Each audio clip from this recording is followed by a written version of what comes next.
Famhood still looking for those opportunities, just like you said. I think he's going to find one more as these players decide to fight.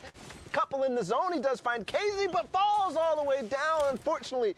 Going all the way down to 21 HP, and I already see a problem here because there's stink grenades in play, really, up on high ground. Stink grenades in play on height is one of the most dangerous things because sometimes you can't even build higher.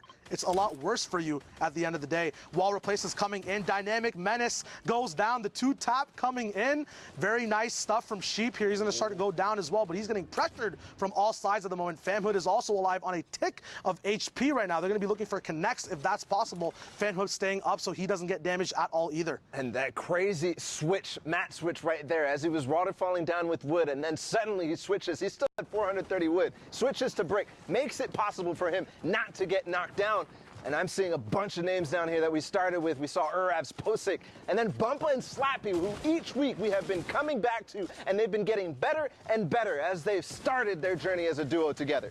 Absolutely. High tier loot as well from everyone, so every shot that connects will connect hard. Clank now trying to find a way through with Posick. We'll see if they can come up. 5 eliminations up. Can they get more? The final placement points has been handed out. A shadow comes in, and he gets stopped and slapped away. Slappy gonna get eliminated at the end over there. Some edits getting misplayed from Clank. Can he make it in? 46 HP, 26 now. A lot of damage taken, gonna be detrimental towards the end of the game. Famhood actually goes down, so Sheep is left by himself. Clank jumping all the way up. Looks like he actually gets eliminated by the Storm, trying to go for an advantageous position. Slappy actually got the elimination there because the Storm took him out, and Bumpa's still alive, so that point does connect, and they get into the top 5 as Super Evan goes down. Now it's a 1v1v1. Bumpa goes out to Godnik right there. And it's Sheep versus Godnik. Sheep on the high ground, Godnik down below, but he's in a little bit of a pickle because there's actually an iceberg in the way. He goes out in the storm. I think he might have just taken high ground. Sheep doesn't realize where he's at. He's using the chug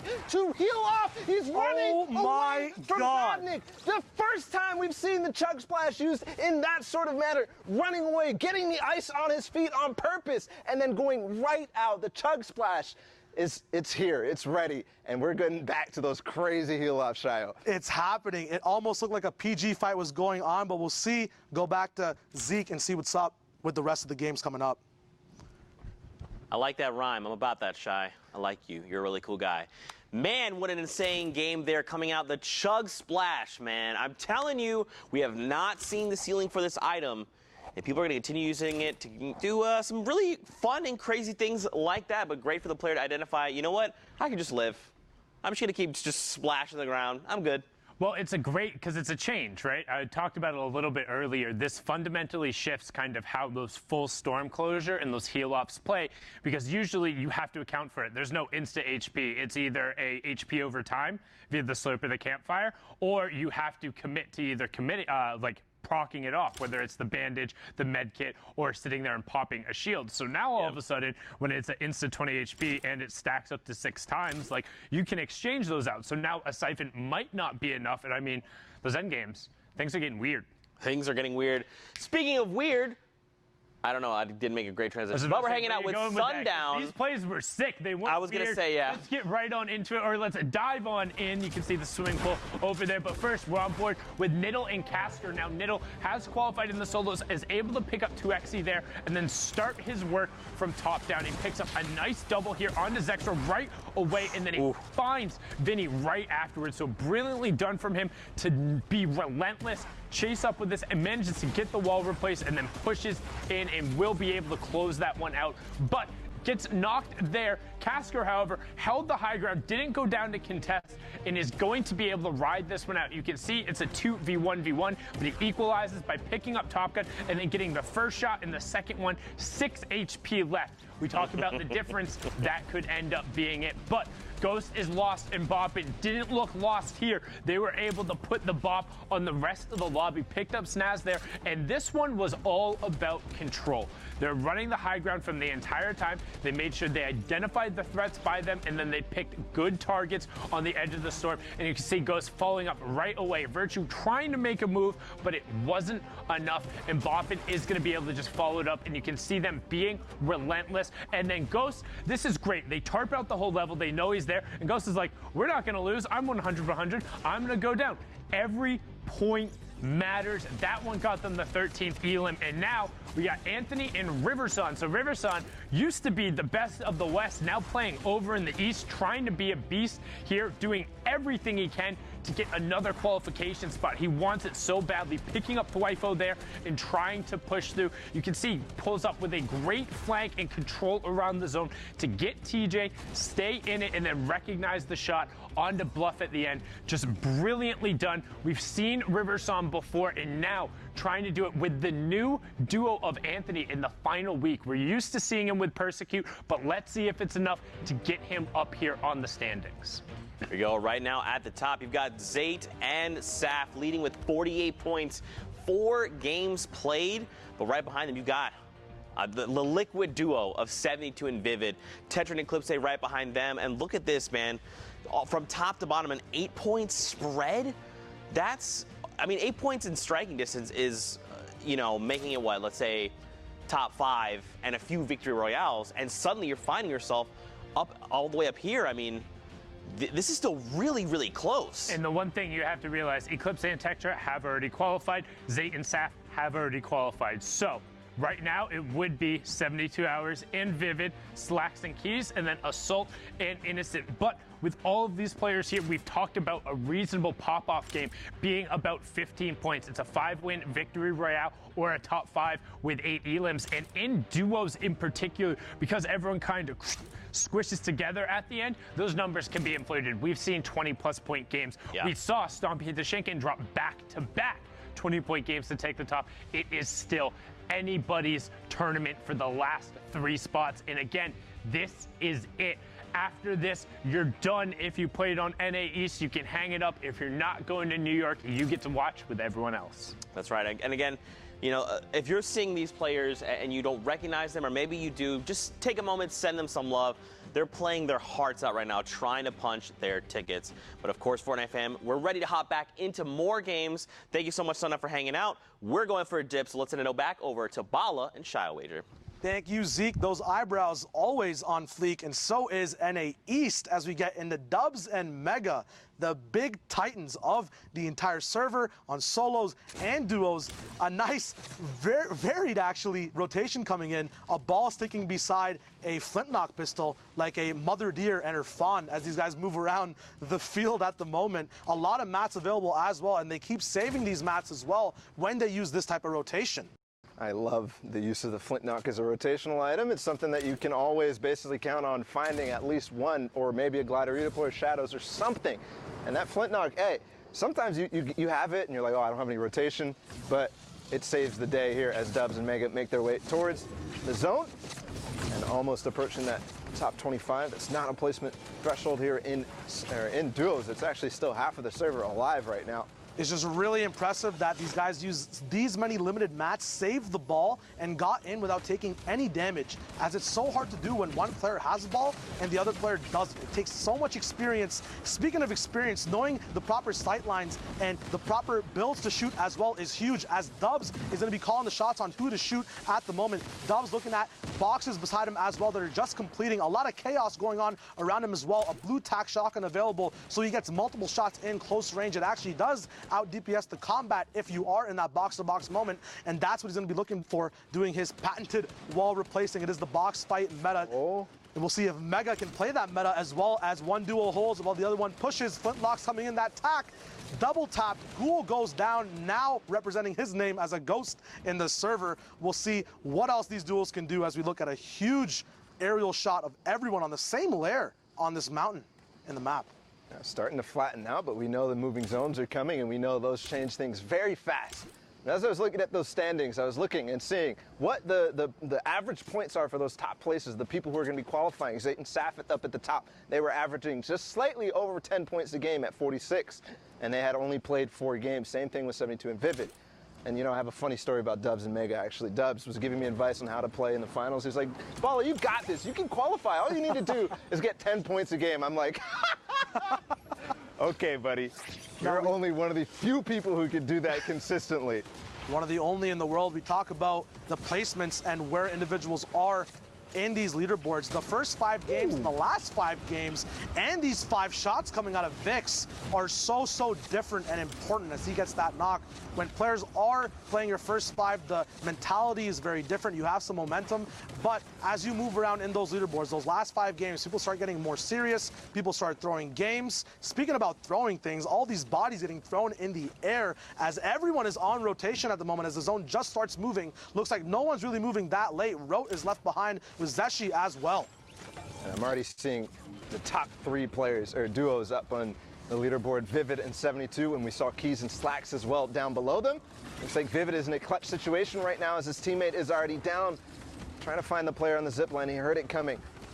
Started to put his attention immediately on it as he tunnels forward. Again, we talk about it every single time. It's always get ahead of the zone, look back, look for those gatekeeping shots as he sees, he opens it up, gets the stairs in, the edit comes through. Divine had no chance and no speed to realize that that was going to happen from Vivid, taking an opportunity to find that elimination.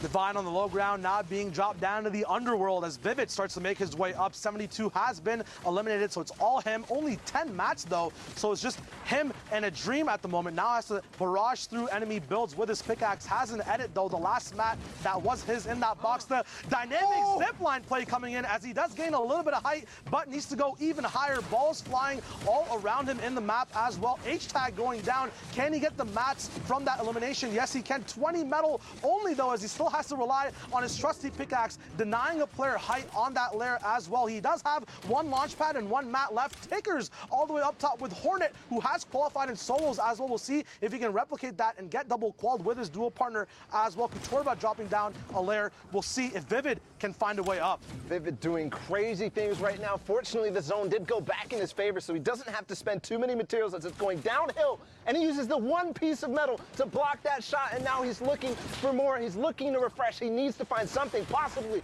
both of these eliminations in the storm. Yes, this is going to be the mats that he needs to refresh. Not even much, though. Every single time he finds an elimination, there's not much at all. The edit coming through, is he going to finish it off? Yes, but does he get the mats? Not really. Not really just yet, but taking the time, going back still. Only 10 builds, really 15 builds here. Vivid, can you really do this right here with no mats from all the way back when? Clutching up, now into the top 5. He is doing this. The big thing about getting these low ground eliminations is that everyone else is also in shambles. The big wall barrage coming in with the flintlock, just nice knowledge about where your materials are and where the angles are to get in. Has 2 heavy snipers available as well, so he takes multiple chances at moving through. Has to move up layers though. Silent edits coming in. Big Enas as well as Frat gets flown off that low ground as well. Vivid's just moving in ways I've never seen. Can he get that launch pad off? No. It might not be enough time. Vivid now going down to the zone is going to hold back as much as possible to see if the enemies were making a mistake, but that's the game. Hornet and Takers playing the positional game there and winning it off with all this multi-high and low ground coming out. Look at these tarps, Bala. Yeah, this fossil is ridiculous as it goes all the way back. I mean, really, we could actually track the story of Vivid, right? He had no materials through all of this. He barely contributed to that thing, but he survived until top 2. So what a performance there from Vivid, and that's why they're up there. That's why they're in 2nd place right now. It's always that 1 or 2 pop-off game, and it's always also about staying consistent. If Vivid and Tom keep playing that way, easily they can qualify this week 100%. We see Stinks now, the big focus of week 10. A lot of people carrying them more than normal I've seen right now in all these regions. Nice dodges from Grasha there, though. We'll see if he can move forward. Has a lot of mats available for the moment. 3 elims amongst him and his dual partner Daxter, both representing E11 Gaming. They do have that patented flintlock and redeploy combo. I think is one of the most dynamic combos in the game, as you don't have to pull out anything if you fall off from height. It's very easy to kind of manipulate where you want to be exactly with those 2 items. Granted though, they do take 2 slots. But I mean, 2 slots, and we've seen the use of it. Actually, I don't know if we've seen it on broadcast yet, but there's starting to be a lot of innovative uses with the flintlock and the glider redeploy. You actually go faster, even horizontally, when you use that flintlock and the glider redeploy, because you shoot that flintlock, it pushes you with the momentum, and then you're using that glider redeploy to just carry you forward. The biggest thing about it too is that you can choose when to stop and take your shots as well. We see a lot of stuff happening on low as right now as well. We have Pika on the server as well. What is this? Is West just migrating to East? What is going on? Why are you here, Pika? Maybe East? the timings of West, they thought, hey, we should get into games now, and they fell off on the East. We'll see if they can get the stuff done. There are 2 more qual spots on East compared to West, though, so maybe that's one big thing if these guys think that they can pop off. I mean, we've seen in the past Psalm, you know, he is a West Coast player, but the first week he actually moved over to East, making sure that he gives himself the most opportunities, the most spots, and he qualified first try. He's actually even East still with his partner symmetrical this week, so Pika taking a little bit of a note from Psalm. Yeah, absolutely. At the moment, though, this is not the first chance. This is the last chance. It's week 10, so everyone's pulling out all the tricks from the bag. No secrets here. We'll see if we get anything equivalent of an Olaf boost. We'll see if there's any secret stats happening as that door edit comes through. People now have adapted to that, though. They know that someone's coming through that door. Assault taking all his shield off when he gets onto this rotation. Only 2 minis available. We'll see if Innocence has any heals as well to supplement this duo as he gets booped a little bit of interruption there on his minis. He does have shadows available. Once again, 1 player on shadows, 1 player on the balls, and in perfect position as well as he can beam Hydra from the zone line. A nice dynamic switch onto the floor from the wall once you realize that someone was already pressuring that wall. This is just those micro decisions these players make at the last second of these shots to get that elimination when they move across the map as well. They're going to be on rotation now. We'll see when they box up and go back. Assault getting beamed from the back, not realizing there was a player who's going to immediately realize that he's there. But I got to talk about it. We said pulling out all the stops. Assault and Innocence right here. They're sticking to the tried and true, the 1 baller strat. We've seen them do this, even dual baller all the way through from the beginning, but they just got ripped in. That baller is gone now, and they have to dive. No, Innocence is still down there, actually. I misspoke. There's so many players in the sky right now, but still. So I think he still has that baller. I think he could still last a lot, but look at his HP right now, not working out just yet. Where did Assault go? Did he land nearby? He landed on the mid-ground there, Balla, and he got right to work as Branchies, who is also on East right now, playing it up, gets a big knock down from Assault. He, as soon as he landed, even though he was split, went straight to work, started bullying Davon, who also landed with Fernando on that mid-ground, and he has this insurance, once again getting tagged up, people just predicting everything these players are doing when it comes to smokes. There's no safety available. Everyone's on their best behavior. They know all the stops they can pull to get this pressure down. Assault's now getting dynamic with it. Might not move the same way to get that shadow off. It might affect him on the amount of distance he can move, but he still has mats 500 wood left, actually, which might prove fatal near the end of the game as that wood can get shredded through, just like cheese in a grater. We'll see if he can keep it yummy, though. Assault on 41 HP, needs some more food, needs some more eliminations to get that siphon off and get him back up to 100. Sees that storm line sight line as Wordbro gets .exed out of the game. He's off now. 28 builds left for Assault. He doesn't get to pick up those mats. Owen and Threats owning probably the best mid-ground tarp they can have right now, but they're getting stinked off of it as there's so many people fighting for these high mid-ground layer tarps as well. Staying on board with Assault, just great shots as he immediately realized that player was going to make an edit on him, getting the double combat shotgun shot through. And I think he wants to go for the mats, but maybe a little bit risky. Does find a med kit. Is he going to find the time to pop it? Is this the final zone? I don't think he's going to be able to do that unless he really goes for the full heal off right here. Now, down on low ground, there's still so many people left alive, Shiloh. I mean, there are 11 players total, 7 duos still remaining in this game, and it's final zone. It is time. 1 minute left in the game. People are going to be playing super, super smart. The placements have not even gone out yet. All the points there. Still duos to get knocked down. 8 W keys get sent back to the jungle.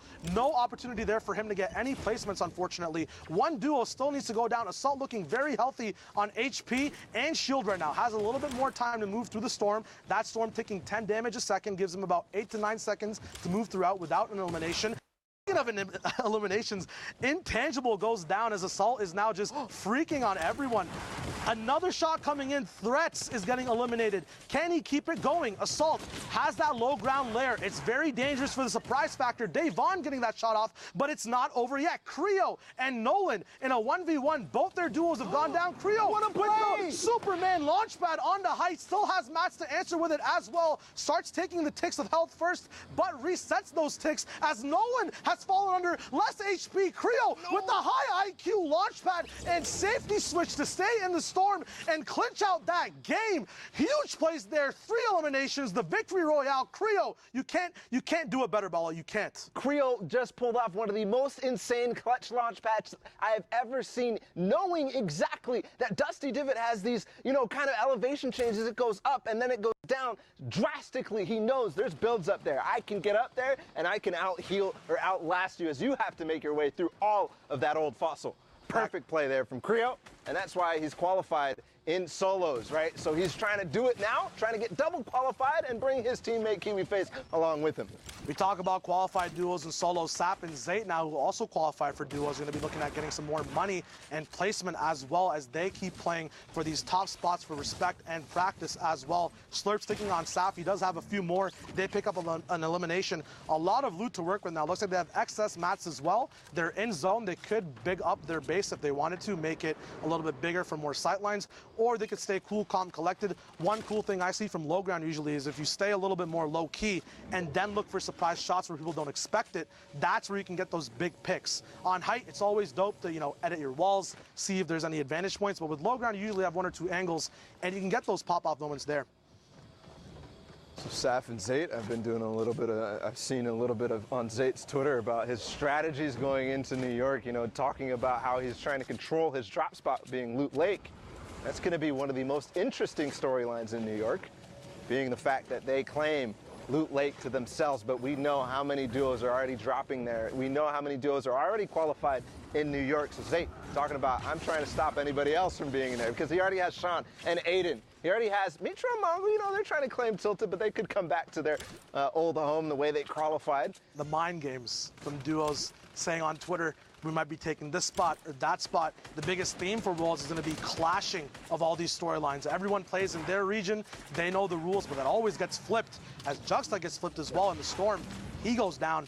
Easy Elam points picked up from Sap and Zayt. Yeah, I do want to shout out real quick somebody who's been doing a lot of research on those clashes going into New York in solos. He put together all the drops. That's Arcane on Twitter. Absolutely amazing work. He just does that week in, week out. And now we really can look at a map and say, okay, we're going to see this, we're going to see that. And I can't wait for it. But you know what else I can't wait for?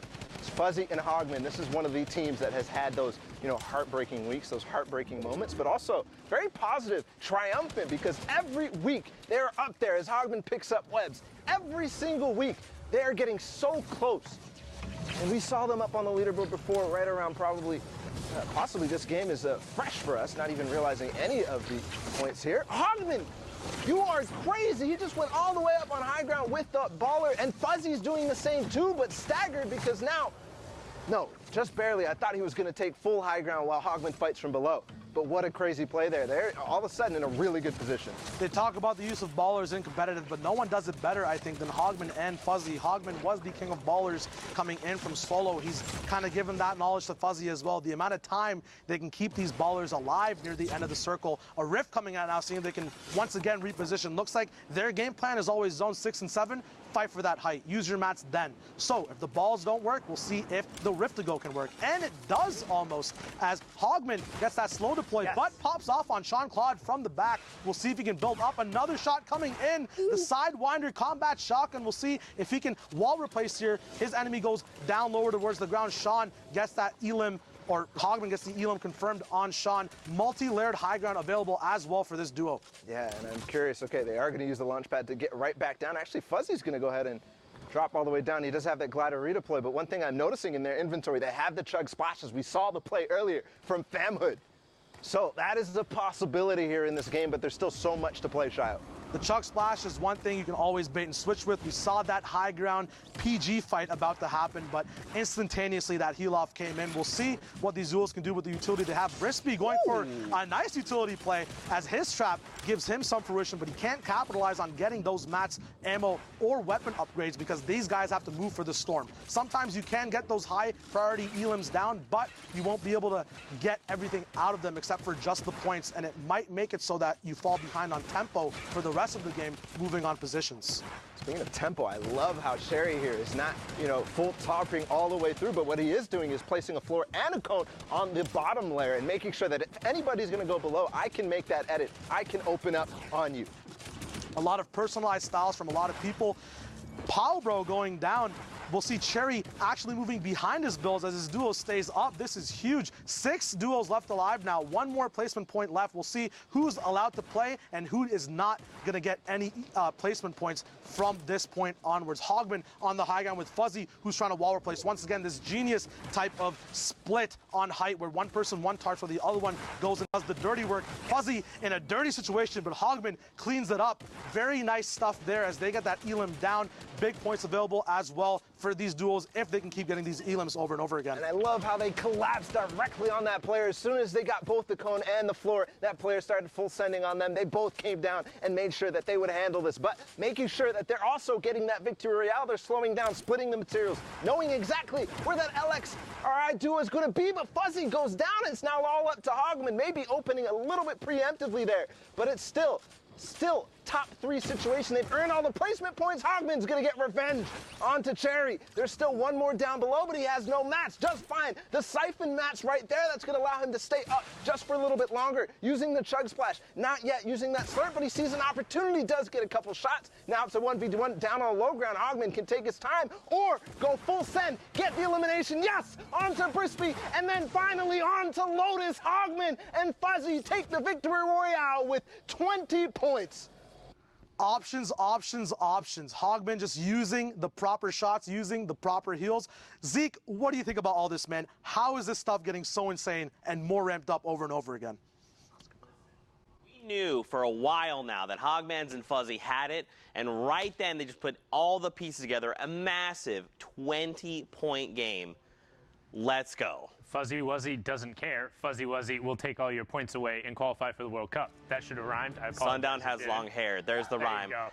All right, let's talk about some dope clips that you pulled for us. Yes, let's take a look at some of the individual efforts that are coming out. I know it's duos week, but right now these guys are putting their partner on their back. First, you can see Vivid, no mats, no partner, no problem. Picks up the first elim, then immediately gets the knock onto a rock. He gets the bare minimum of mats there, a little bit more, 18, and he's able to convert it into more. Gets the immediate pickaxe and then finds out GG's only Rigorth, not enough there. Frags his way into the top 10, and then he's still going. We hopped on board with him. He was at 2 elims, no mats, no partner. Now all of a sudden, 6 elims, 75 mats, has control of the mid-tarp, gets himself into that top 5 situation, almost single-handedly, brilliantly done from the week 1 qualifier. It was a great effort and another great individual effort out of Assault here. Drops down, puts the drum gun at mid-range to work, picking up branches, and then gets the upgrade to that legendary combat, and then he's gonna go to town with it. Finds Wordbro on the quick rotation through, and then doesn't let up, still picking people up inside the top 10 and sticking with it. This is how Innocence and Assault have made their plays. They've done it by fragging out and getting the elims, trying to be the only full controller duo. Shout out to Wolfies being the 2nd controller player to make it so far to the Fortnite World Cup for the duos, and Assault just running down the low ground here. And again, this has been all without Innocence. We hopped on board. He was only on the 2 elims.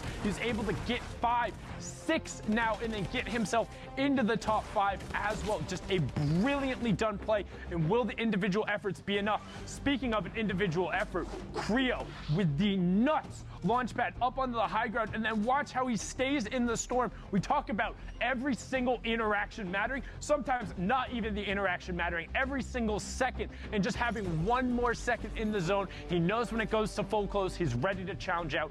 Brilliantly done, trying to get Lazarus a duo spot as well as their solo spot. Let's take a look at the standings so far, and it's Slackies and Keys right now in the top spot, 57 points. The Young Calculator and Macwood just behind them with 56, and then Aroa and NPen currently in 3rd at 55. The spread starting to get there now, 9 points, but again, it is anybody's match, Zeke. It is anybody's tournament, anybody's day.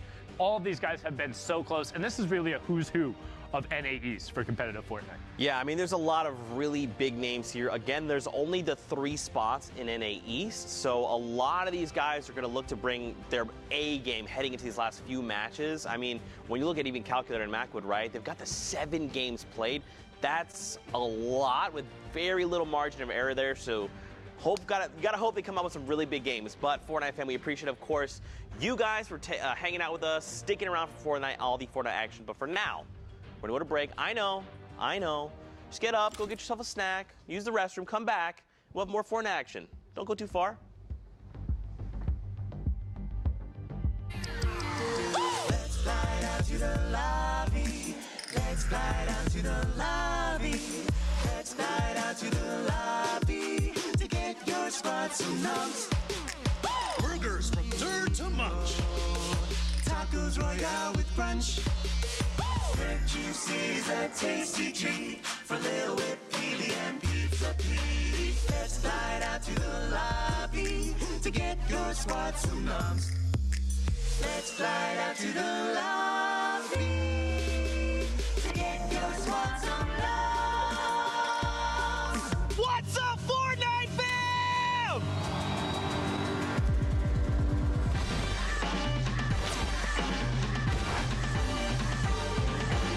Today, we're going to be playing for $3 million for charity, folks, and it is going to be an incredible time. 50 of your favorite Fortnite personalities will be paired up with 50 celebrities put on this fantastic stage. It's going to be awesome. It's duos, so we've seen it before at the Pro-Am last year, and it's always a blast. I can't wait to see what's going to happen.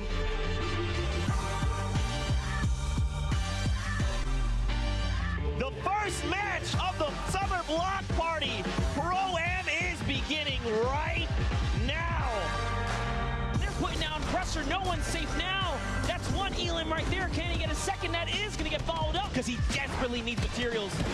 A player behind. 102 to the face. Look at this. He's just waiting for a full send. It's Symphony. He shuts him down. It's a 1v1.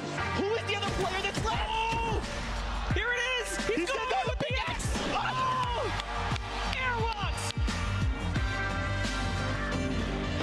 Wow. Dude, that was aggressive. Look at him go here. Just beating down players. No weapons. Doesn't even need them. Wants this. Look at this. Aiden's just supplying pressure. Oh, tries to go high grab. This might have been a mistake. This is Aiden. We're talking about more damage. Bucky's down to nothing. And Aiden, victory Royale.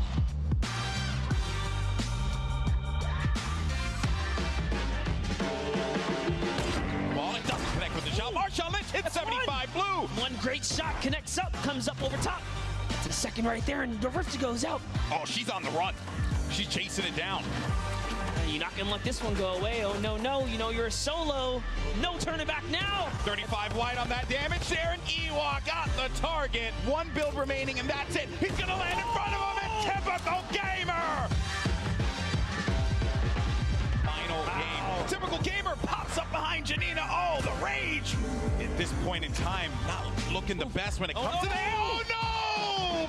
Final moments, Golden Boy. This is it right here, the 1v1. It's going to be Aiden going up against Symphony, pushing forward, forcing the activity. Oh! Symphony with the victory royale! Your winner of the second Fortnite Pro-Am is RL Grime and Airwalks! I'm a big fan of competitive Fortnite and watching it, so this has been really cool to be involved with. That was easy, actually. Easy peasy.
Welcome back to the Fortnite World Cup Online Open. We are in our last week, and we are knee-deep in the action in NA East. So let's get right back in the action. I mean, we're seeing crazy storylines right now. So many names are fighting for that top of the leaderboard. We just saw Hogman and Fuzzy clutch up big time. We see names like 72 Hours and Vivid, Aspect and Animal. They're all pushing the top of the leaderboard. So let's get right back into it. Gentlemen, I have Sundown and I have Zeke. Guys, take it away. Boom. The original duo returns again. You know us, you probably don't like us, but we're ready to get into the matches. NA East is on its way. Speak for yourself. Week 10 going. I know everybody loves you, but I was going to say everyone hates me. Appreciating humor. The games are ready. Let's get into it. The back third of NA East. These are going to be the final, not quite the final match. We've still got a little bit to go. We still got a little bit of leaderboard to work through, but we're getting down to the wire in terms of the spot. Brazil is getting down there as well. We'll have those results when they're final, but only 5 spots left. And the Fortnite World Cup solos are done, and this will be the end of the duos as Bugga gets sent back to lobby right away. No wall replacement going on there, just a straight shot to the grill from Exis and Cease. Well, you know, this is just how the cookie crumbles sometimes. But don't forget, guys, those thresholds, all right? Top 15, top 10, top 5 in the victory hour, the placement thresholds. Every elimination is a point. Very simple to remember. We're back in that dual format, and just like Sundown says, this is it. You know, this is the final opportunity for these players to punch their ticket to the finals in New York City. Don't forget that it's July 26th through the 28th. Don't miss it. Mark your calendars. We're going to be hanging out, having a great time, and watching some of the most competitive Fortnite we've ever seen in our entire lives right now. Aroa, looks like some people are trying to just be up in his airspace. He's not favoring it right now. Send some shots out. Nothing's quite connected yet, Sundown, but I think it's fun that we're all hanging out with our little slidey feets. I really, really dislike. So I actually like box fights more when I have ice on my feet, because for some reason I've actually, like, I went back and looked, I win a higher percentage of them. I don't know if it's just because of the chaos or it throws my opponents off more, but in terms of rotating and all that, just absolutely dislike it. But Aroa and Npen getting pushed on by Destroy and his partner. Destroy will end up being converted over, but he's trying to disengage over. He knows Destroy is going to end up being picked up, is going for the revive onto Npen right now as RJX pushes in, trying to get over towards his partner, but not going to be able to do it. As Frost and Devious keep putting pressure on him, Baldi Sama is directly above them as well. No shotgun in sight, Zeke.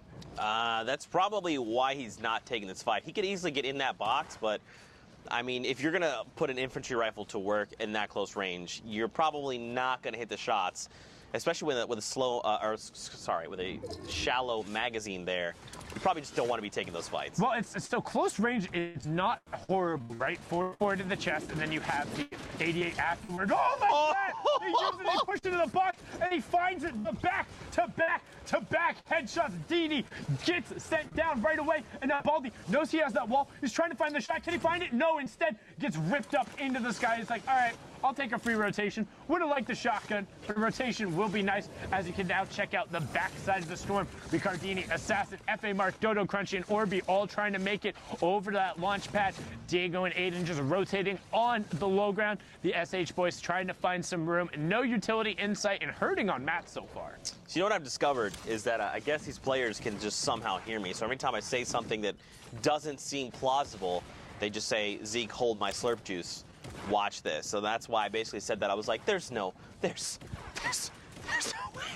Oh. And, you know, I was wrong. Niddle there picked up, though, and, of course, he's going to be confirmed there because that's going to keep Aiden alive. That extra siphon going to make the difference. And then the storm actually moving back over across from him when he's in kind of a tough position from the metal. Will now have to rotate away, but isn't going to be forced out. And with just above 70 effective HP, that's going to be huge. Got to chuck out the stinks to try and get whatever ticks he can. Those players are all super low, and he drops down. He gets Cameron in JG. Can he find the other player? Casker gets ticked over as well. That's one. That's two. He gets the knock there. He needs to find the conversion. Can he find the siphon? He did. 49. He needs to find the zone, though. 1, 2, 3. You can't miss the PowerPoint. Oh! The siphon again. That was his knock, which means he gets into the zone. 19 HP. And Jezel TTV takes him down. give him a follow there, as Psalm and Symmetrical are the only ones up on the high ground. The rest of the lobby is going to have to go up against Old Man Mountain as Aspect begins his climb. So does Exus. Tendons and Nolan's directly behind him as we're closing in on the top 10. Z-Laner picks up Funded, and Nolan actually gets a knock onto Psalm, which I'm assuming is from knocking out the high ground. So I'm not sure anybody's up there. Yep, high ground is now gone. Aspect and Animal own it. 12 players, 8 duos, top 5 is the next threshold. You've got a player down below using that campfire, trying to keep themselves alive right now. In Aspect and you know, his dual partner Animal, like you said, they've got the high ground advantage. This is huge. It depends on where we're going, but look at Animal's HP. Bottom left right now, critical condition. Laner there is going to be picked up, and on 106 over on the dome of that player. Aspect only gets traded out for 38. He wants to go aggro on him. He knows where that player is, knows he's on the backside. He's looking to find it. How deep did he disengage down? Can I go find it? As Symmetrical picks up Bambi for Pyronic, and we're going to have our top 5. So now it's Stony and Crunchy on the low ground. Tendons and Forwards on the tarp beneath. Aspect and Animal on ultimate high. Tendons and Nolan are in your bottom right-hand corner. Aspect and Animal in the top right. You can see all the rest of the action on the left-hand side as Stony does end up actually forcing down Nolan. Tendons goes to try and challenge, is able to find it, and then Stony gets knocked as well. But the high ground's going to be the difference as Tendons is doing everything he can to remain in the zone, and he found it, 10 HP, but it's not going to matter. Aspect picks it up. That's the 4 elims plus the victory out, 14 points going over, pushing them up to 53. That's why they were up there on the leaderboard. The favorites coming in after all the warm-ups kind of fell off, but Aspect has been rolling, and they're trying to make it again. This is week 10. Oceania is done. Asia is done. Europe is done. And we're in the back half of NA East. It is time to put up or stay at home. The trips to New York City are on the line, and Bizzle and Demo want to be there together. Of course, Bizzle qualifying in week 1, but he wants to be playing with Demo on that stage. Yeah, absolutely. I mean, you want to try and get your dual partner into the finals, right? This is going to be one of the most insane events, I think, ever, right? And if you're Ghost Bizzle, who's already qualified, you're thinking, I've got to try and get my dual partner there. Demo, we've got to make it there. And, you know, they've come close. They haven't put it together yet, but... I think they came probably about as close as any other guys. I've told this story a couple times. Yeah, you have. And I think it was week 4 or week 6. No, it was week 6. There was one Shadow Bomb rotation when they were in 16th place, where they popped the window and 2 guys were staring at them, just waiting for the door to come out, and they both got lasered, and a half second later, somebody else went down. So that would have been the points. That would have been enough to push them over the top. And that's when we talk about every little moment mattering, every decision sometimes being the difference. That is the prime example. But Virus QT does get picked up, and Bizzle and Demo are going to look to make a case here. Kind of hurting in terms of utility, but positional-wise, not in a bad spot. Yeah, I mean, ammo is looking pretty sparse, right? Just a mag and a half in the AR. There are a few rounds to the flintlock, a few slugs there for the combat. Not much in the way to work with. Look on the other side, though. Vivid. He is 2 boxes away.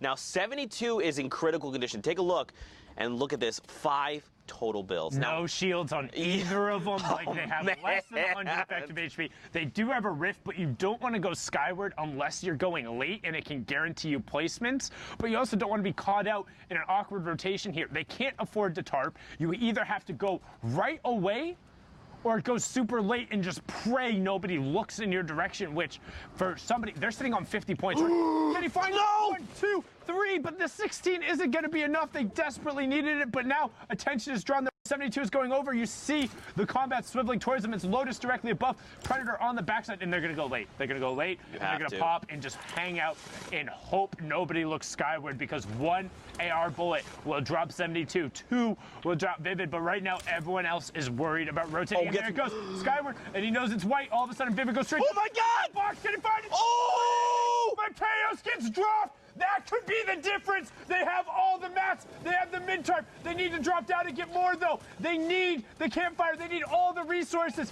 You see, on the right, Vivid is down. You have to cover your sides. Vivid is down.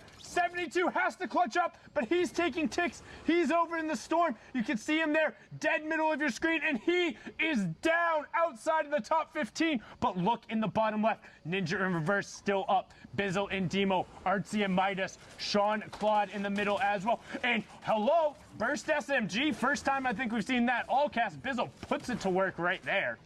Every single weapon, every single form of utility, everything in the hands of these players that are playing the top 0.001% will be lethal. I mean, Bizzle doesn't even need to use weapons sometimes to be successful. We've seen him, you know what, I'll give him a shout out for the memery, but like, in the end, it's really impressive doing that. You don't expose yourself to risk, but the fact that he's still going out and trying to make plays with the impulses and the turrets, like, that's when you know somebody's on another level for the solos competition. But Cartier Cole and Cartier Chris looking skyward, drops everyone, and he turns back. There you go. Cool guys don't look at explosions as 1-2 tick over right there.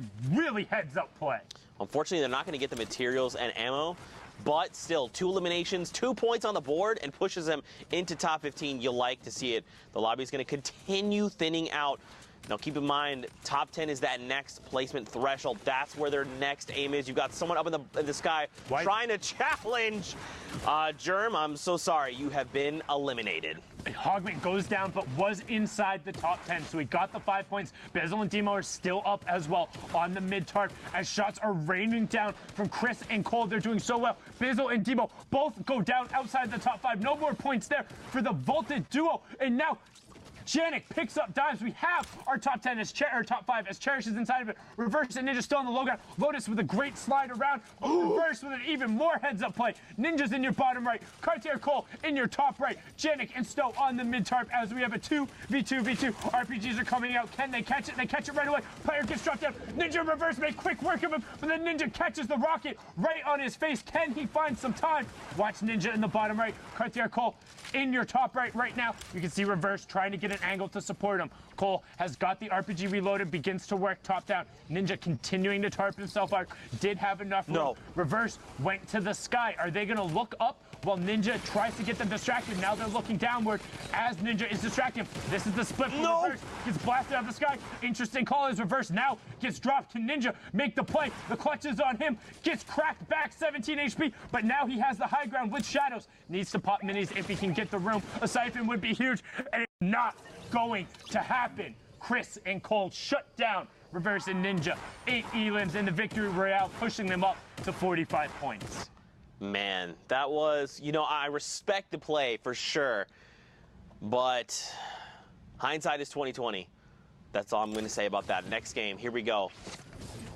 You got E11 Heart there in the center screen, 33 players, 19 duos remain. So we're pushing the very stretches here of the lobbies. You know, more often in finals day, we've seen dense lobbies, upwards of 50 people, upwards of 30 duos remaining, and that is not the case because today is the difference. Today is your opportunity to qualify for finals in New York City, and that's all these players have worked for. 10 weeks, they put it all on the line, giving everything they've had, and they're looking to make the difference today. As B-Hegs gets some great shots out there. B-Hegs being known as one of the players who actually played across region a ton pre-World Cup when that was allowed, and he won money over in Europe actually multiple times. Just a really good kind of high execution style player. First time I've seen him with Heart, so really interested, but they're up at 51 points. Like, they're challenging and they're within striking distance. And also, like, I want to give a huge shout out right now to all of the players who played and competed. Thank you so much from like the bottom of my heart, being able to cast this, analyze this, work on this show, watch you guys develop and continue to grow and do such cool, awesome gameplay stuff, and continuing to push the limits of Fortnite and grinding it out, whether it's the practice or every single one of these tournament windows, playing through holidays, getting the support of your family and your friends, and pouring all of your heart and soul into this. It means genuinely the world to me, and it is so much fun to watch you guys just push this game to its very limit. So thank you for making our job just so awesome and so easy as we're into the final moments of NA East. Less than 45 minutes on these queues. Again, you get 3 hours or 10 matches, whichever comes first, and then you are done. So 40 minutes left to queue, and then the World Cup experience is over for those in the East. That's right, and the next step would be the World Cup Finals. But here we go, man. Hopping in, you see Keys on and Slacks. Looks like the HP is okay, but let's take a look at that loadout. It's looking pretty good. I'd be curious to see what Keys has, because Slacks is pretty stacked. Like, obviously, if you had like 3 more Shadow Bombs, an extra 2 rifts, or an extra rift, excuse me, to have 2, that'd be great. But even Keys' loadout's not bad either. Yeah, lots of rotation. They're going to look to play safe here. They see everyone around them rifting over. The pressure plant rotation is not necessarily a fun one. And I know there's also kind of a general, I want to say conspiracy theory, where the circles are forced to go over mountains or changes in verticality. I can 100% confirm that is not true. The way the kind of like the storm works, there's a minimum and maximum distance for how far it can move from the current circle, and that's it. There's no like predetermined path or all that, so I will just absolutely eliminate that conspiracy theory. But now Slacks is trying to eliminate his opponent in the box. Hello? Ezra gets headed in, and the fact is they're wearing the exact same skin as well, and so is the other duo. Might have been a moment of confusion there. That's what can happen, but a brilliant pickup from Slacks and Keys, who are trying to make their push for qualification. That Elim gets them into the top 15 as well. 8 Elims, 11 points so far from this match, and Keys is looking to do everything they can. We've seen them, Zeke. They're at the top, and they keep it up. Just having the same skin is probably what made the difference, because you saw the player for a moment react and maybe take a shot, and they were like, oh, wait, not the... The vertical ceiling trap is so good because the stair got put into place, but you're only going to block it if you're on the lower side of it. Knew they'd both been on that and just was able to wiggle past the shots into the other box. His teammate editing that one at his back. That's what good duos do. And now Cross, I mean, his duo is gone. That's it. He's by himself. But look, he's trying to make at least top 10 at minimum. There you go. He's held on. He's now in top 5. Yeah, the Dominican. Or top 10. Saturno being picked up. We saw him in the winter route trying to represent, but Vizital gets picked up, and B-Hegs up on the high ground, completely uncontested. So the guys you want to keep your eyes on right now are B-Hegs and then Slacks and Keys. They're the ones who are trying to make a push for qualification. What happens to them is what matters here. All the rest of the players playing for their shot at the prize money, but those duos are in contention for a World Cup spot. B-Hegs picks up Snappy on the high ground. Jaw is able to get Stainless, and Cross is trying to find some sides. Drags gets picked up as well. The top 5 is going to be huge. Knock comes through because of the stink, and we get close to that top 5. There it is. Top 5 has been achieved. Now look at this. We are moving. There's only a single duo left in this lobby. Everyone else is a solo rider. Another person has been eliminated. Look at this. Cross is just trying to cross up these players, finding the elimination. That's Keys. Yeah, he shuts him down. Slacks and Keys were the last duo, but Keys is now knocked into straight solos competition from here. All coming down to the wire. Look at Cross's HP, though. He can top back up to 100 shield, but his HP is going to make the difference. You see HK down below. He immediately gets picked up. Again, like Sundown talked about, Bags and Slacks. These are the 2 players to keep your eyes on, and they are 2 of the 3 players left. Cross is the meat in this sandwich right now. He does not want to be here. Bags has all of the HP advantage in the world. And now look at this. Cross, he knows Slacks is close. He doesn't know how much HP he's on. He knows Beggs is up top, keeping him pinned down. And look at Slacks is trying to close Slacks out. has no mats. Slacks has absolutely no mats. Watch how he's walking around. He has nothing. He's just running through the open. B-Hegs just lasered him right there. Cross needs to get the edit on him, and he does. Cross will pick that up. B-Hegs should be able to close this out because Cross is on no mats now. B-Hegs needs to get it, and he does. Gets the Elim, gets the victory royale. 65 points for B-Hegs and Hart. That's what I'm talking about. Keys and Slacks, those are the moments. Cross getting the Elim and B-Hegs closing it out. If the Keys and Slacks are able to get that, that could be the difference. But with every single interaction mattering, these are the exact moments, the ones that will impact who is sitting there, and we're going to get right into a next match. You can see Lavish, Vivid, 72 hours, Ninja, Reverse, pick whoever you want. 53 points right now for the Liquid duo. Make it 54 once they convert onto C-Leo. There is no quad crasher flying in this zone around Vivid in 72. No flight zone. They'll swat you down. Man, look at where we are, man. Gust. It depends on where we go from here. The effective play space is going to get very funky very, very quickly. You can see, if you're looking in the bottom right, there's already some of that blue area. Remember, that's the edge of the mountain. So that space, you could build off of the side of the mountain, but you don't want to be doing that. When in doubt, throw a grenade. Golden Boy is so proud. He got another one. That's a double for him. 5 eliminations. Now, the question is, can they loot goblin it? Can they get all of that? Because they saw other Splodes go to it. Bizzle had been pouring in Splodes. They want to get all of this because this is 3 teams worth of loot on the side of the zone. They have literally can open a whole, anything. Like, everything is wholesale. You want medkits, you want shields, you want ammo, you want mats.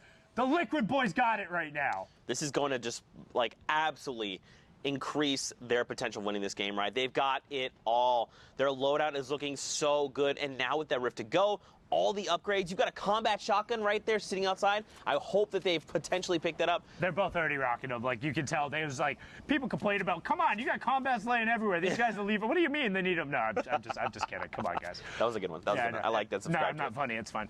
But now you can see what they want to do is they are on the far side of this zone. They're not really sure where players are, but they're actually, if you look in the bottom right-hand side, there's about 3 duos in between them and the zone. So they're going to opt for an early launch pad, but they're so far away, it's not really going to give them as much distance as they hope. Maybe getting to 50-50, but they're still going to have to vertical up. You can see Vivid on the left-hand side getting ripped as Ninja is now trying to 90 his way upwards / double ramp, but he's getting ripped. Hey, Shadow Bombs, rift. Don't hold on to him. It's not worth taking all the trip. Pop a shadow, get over, get safe. We've seen it before. Oh, no, got the chugs going up, and yep, they're just going to up. Well, they're so close. You can see in the bottom right, they desperately want to build in. They don't want to burn it right now, but they use so much of those resources. I think it would have been worth a shadow. But now look at that stack right there. Demo, Bizzle, Chap, Poach, Ninja, Reverse, Instinctual on that side. That is one heck of a side of a mountain. There is just so many high-profile players that we have seen. And now, look, like you said, man, now they have to burn things like the Slurp, right? I completely agree. They probably should have used the Rift. But, like, it's better to use it than lose it, you know? As long as they had enough to get themselves back up, not losing the effective HP, like, they're going to be fine. They have a good side of the zone. It's worth holding the material for there. It's just, you get a critical mass point, right? Like, if Ninja gets one more headshot on him, somebody's going to pour a stick grenade at him, or they're going to spend more resources. As now he's trying to find Chap. He gets the knock. That was a 36 and a 72 with a little bit of fall damage. Will they be able to aggress right there? That's Chap and Poach trying to get out. They also have priority on the zone. If you look at the bottom right, the entire lobby has to rotate past Ninja and Reverse. Here we go. And they have the Rift, and here it goes. You can see the side of the racetrack, better known as Gus, because, you know, it spells out G-U-S. You know, I feel like there's a lot of people that didn't know that. Welcome. Now you know. But here we go. The rotations begin. And so now this is, like you said, Reverse and Ninja, they just got to sit here, wait for people to make mistakes, like that person in the ball, or just start cracking and attacking resources they have, whether that be HP, shields, rifts, materials, the likes. They need elims. They need elims to catch up right now. They need a big game. They need big shots, and that's what Ninja is capable of. You see the number of rifle rounds he's putting in, but not quite connecting onto eliminations is going to end up being a big factor because they need all the points if they want to be in New York City. They don't care about anything else. They want to be on that stage. Reverse will already be there, but Ninja wants to own it as well. As Luke gets picked up, they're going to make the effort here. They're in a prime position to do it. Side of the zone, still have a Shadow Bomb apiece and the Rift as we're closing in on top 15. And Poach goes down just outside of that top 15 range, so no placement points. Hopefully his dual partner is still alive. We got to hope right now. Yep, Chap is still in. Chap is still in. Yeah, okay. So now, I mean, Ninja is a laser beam, right? If he gets set up, he's going to just shut people out, right? He's going to rip them to shreds just like that. Finds another one. He just needs the positioning. Now he's going to start rotating the Rift. Perfect. Yes, I love this. Well, because they don't need to worry about getting caught in that fracas right there. The number of players who made it out of that, it doesn't matter how good you are. Out of the 5 duos who were in that situation, 2 made it out. 1 rifted, the other 2 shadow bombed, right? Everyone else got picked up. So using that utility in that circumstance to get another opportunity is fine. Proximity launcher into the common tack from Demo, and the Ghost Boys get themselves into the top 10 as well. They're making a push for it. 50 points, 5 elims, 5 placement points so far. Proximity grenade launcher is out from Bizzle. It's fantastic. It's basically a guaranteed 70 chip right now, and they're looking for it. Demo trying to find whatever angle he can, pushing through. Top 5 is the next place in threshold. Arsley drops down directly in front of boxes, go out, and a great combo shot. That is teamwork if I've ever seen it from Bizzle and Demo, and the Ghost Boys are now into the top 5. 9 players left. They could very well push for this victory royale. Vivid gets picked up, and look who's on the high ground. Reverse and Ninja, they're still here. You got, oh no! He gets cracked there, and look, DMO is down as well. But it's okay. Bizzle has been in situations like this. Now the question is, what are Ninja and Reverse going to do? They get cracked, and look, the proximity launcher is going huge. He just got one. Oh no! Reverse dropped down, and he challenged it. That was so good. So much happened so fast. Okay, so Bizzle was trying to put the proximity launchers up towards the high ground. He got 2 different 70 ticks, but they were on 2 separate targets. So Ninja just stayed up while Reverse dropped down. The pints came through, but they were able to close out. Just such a good finish out there from Reverse and Ninja, clawing their way back into contention. Let's throw it back in the studio to Bala, because I am way too excited right now. Hey, we're all excited, Sundown. What a crazy game. I mean, we already knew that 72 Hours and Vivid were in contention, but 2 more teams adding their names to the list of people who are fighting for that spot in New York. I'm joined by Shia. We're going to go ahead and get through some of the action that we just saw and break it down. Shia, what you got for me? Absolutely. We got a few plays here from different angles, multiple different things happening. Vivid on that desperation jump pad. Going to be looking over, looking down, seeing and placing his pivot spots on where he wants to look. Height kind of pressures him to go down, finds out that someone's not building, gets an easy sneak around. The timing is crucial here. He waits for other people to mat out so that individual has a certain sight line. The RPG by Cartier over here. He's going to not build, make sure the other enemies cannot connect up, then build up afterwards to make sure he maximizes on that fall damage, which is genius because then they have free height and can focus on the rest of the game. When this game starts progressing as well, we have a lot of shots coming off, both duos looking at different angles of the entire map, but supporting when possible. Not too much tunnel visioning happening with the RPG either. Cartier is very dynamic in terms of switching towards his combat shotgun and helping out there as well. The RPG is only coming out once a lot of builds have actually developed in the actual server. A nice quick split there for Rockets to make sure the pressure is always on, and now using those free range RPGs, which is really, really dope. Gets a lot of damage on the rest of the server rather than pressure on everyone else that's over there as well.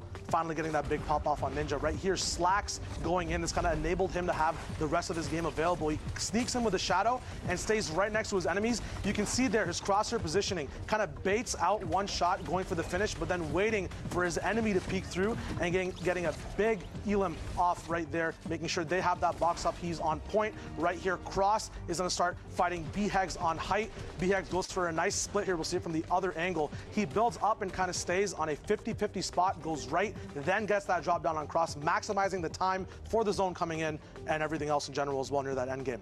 Yeah, so that's crazy, and that is actually going to lead Slacks and Keys up into that top spot with 74 points. But, man, there are so many names here. I mean, this is literally a who's who. Shio, this list of names is crazy. Absolutely. B-Hags as well, who got that nice clinch at the end there as well, bumped them up all the way to 65 points over here. My bad, I was standing in the way there. Zayt and Saf are also up here as well. They've qualled, though. There are the top 3 who haven't yet, so it's going to be very exciting to see if they can hold up. Calc and Macwood were also up top near the beginning there as well. The point differential, 74 to 60. It's 14 now. That's almost, 2 big placement games, so some people are going ahead and leaving people behind in the dust, but these big clinches can shuffle things around, which is absolutely happening right now. A lot of people going top 5, bottom 5, top 5, bottom 5. And I'm reading a lot of the social media comments and comments on Reddit. Specifically, a lot of people are getting excited about B-Hags and Heart because not only did they have a semi-performance that was historic in terms of winning 4 games in a row, but they're doing it again here today. They have an average placement of something like 7, so that's ridiculous, and it's still shaping up. We've got about half an hour to go still in the queues, but I mean, there's so much more to play, Shio. There's so many names on here that we know have the potential to move into New York. Absolutely. That Dubs and Mega game all the way back when they popped off, got all the way up 2 big 20-point games. It can happen as well. We'll see what happens when we get into these games. Yeah, I can't wait to get into the games. We're going to do just that. Back with Sundown and Zeke. Guys? Thank you guys so much. Can we everyone collectively just take a moment Hashtag Fortnite World Cup. and just appreciate that Shy was covering up the things and then took a step back and was like, oh, my bad, I'm covering up the stands. That was just the best thing ever. And when he said that and when he took the step back, everyone here laughed. You couldn't hear it, but it was just the most wonderful thing ever. Hashtag Fortnite World Cup. Send Shy Wager some love. He is the best, and it's so awesome to have him here. But more Fortnite action up on deck, Sundown. Yeah, and actually, so I'm going to kind of blame production on that one. Just going to call it in my ear. He told him to take a step to his right. You know, stage direction. Come on, Alex. Come on. So you know what? Hashtag World Cup. Give all the love to Shy Wager and give all the hate to Alex Punch. He's on Twitter as well, but that was his fault. Not setting our boy up for success, but Shy Wager has been fantastic so far today. No hashtag blame punch. Hashtag Fortnite World Cup. Give the love to Shy Wager, popping in, doing fantastic with this first breakdown in front of the screen, and now we're on board here with Niddle and Casker, who got off to a really good start, but have kind of slowed down now, hanging out at 38 points. But again, anybody can pop off at any point in time. Right now, we've seen its lower 60s to get in 65 and 63 being the mark, which is with a bunch of people being in contention like they were just talking about. Dubs and Mega have popped off in the back-to-back 20s. Stompy and Tashinkin did it today. Anything is possible, but you need to do it now. That's right. I mean, you still have time, right? It just takes... I mean, 30 minutes, yeah. Yeah, I mean... This game in one more. Yeah, unless you're dropping for elims and you're dropping just bukus of them, in which case, I mean, I don't know how you're doing that. We haven't seen that be successful. Like, generally, once it ends up going through, like, yes, some of those quote-unquote W key games, like, people can get, like, some efficiency out of them. But, yeah, but 9 times out of 10, those pop-off games are when people are going for the hard super aggro, trying to burn a couple games, and then somebody else is winning all of those engagements and then gets the victory royale as well, a.k.a. Nate Hill and Funk Bomb, a.k.a. Dubs and Mega. Yep. Like, it is the prime example of it. Yeah, man. And I'm just feeling, I guess the word would be bittersweet. Like, this is such a bittersweet ending to, you know, everything. 10 weeks of this, and now this is the final 30 minutes here of... No such thing as bittersweet. This is all hype, baby. This is what it's about. Wait, you can see it. Yeah, okay, never mind. Well, we'll talk about this later. Anyway, yes. Excuse me? I'm gonna ask you a question. I feel dumb asking this on the air. This is just classic, is this the first time Zekeism. Ever, or? No, I'm just. This was a really dumb question. This is classic Zekeism. Anyway, who cares? Baldy-sama, Destroy here. They've got no eliminations up on deck right now, but that's okay. 35 players still in the lobby, plenty to feast on. Hey, can we appreciate this tarping real quick? Very good. That was very precise. However, the only thing, like, yes, you have to tarp like that, but with the number of ballers rotating on the low ground, you aren't overly threatened, and you just burned all but... no, now you're out of mass. So now you have 0 mass. So yes, you tarp to zone, but how much were you actually threatened now? As Macwood and Calculator up on a high ground fight with Casker and Niddle. Casker takes Calculator out, but Macwood then gets the return there. Calculator will end up going down. Macwood does catch himself. Player directly to his right is just going to disengage. That's how you do it. Down 1, over 1. Brilliantly done from Macwood to just get out of dodge, trying to keep his tournament hopes alive. You see him sitting on 61 points. Minigun going to work, but Macwood gets the 85 and then just leaves. Honestly, I would have stuck with that one, but now going to drop down and throw himself into the low ground. Only 4 more builds left. Needs to make a play. Instead gets lit up. No more builds left. And KD is going to take him down. That is huge. But he was top 15, so that's okay. 3 points out of placement. That is going to make the difference later on. Now, let's watch this elimination be in the top left. Light up like a Christmas tree. Aroa's going to be eliminated now there. We're going to see this lobby get cut in pretty much half. Pickaxe the ball. Do it. You can see him kind of going for it. Actually, not really. He's going for the shot, but the boost had it out. But I'm telling you, go watch Creo's VODs. He does it fantastically. You will get elims off with that credit. That player does not deserve to just passively hang out there. There is something you can do to put him out there. The only thing you have to be careful of is if they drop out and hit you as you pickaxe. But that being said, give it a try sometime. Maybe not in the Fortnite World Cup when you're going through, if it's your last time tried it out. But if you're just in a regular arena game or a regular solo or duo, give it a go, as Davon and Fernando are going to look skyward. Another duo in contention, sitting at 52 points right now as Roat goes down to tendons. Owen gets picked out of the sky. These two skeet shooting their way through. And now everyone is down below. We got a campfire going. Just make sure we keep topped off as best as possible. Top 10, another round of placement points, and they're just going to continue sending shots down below. They want more eliminations. They need more eliminations.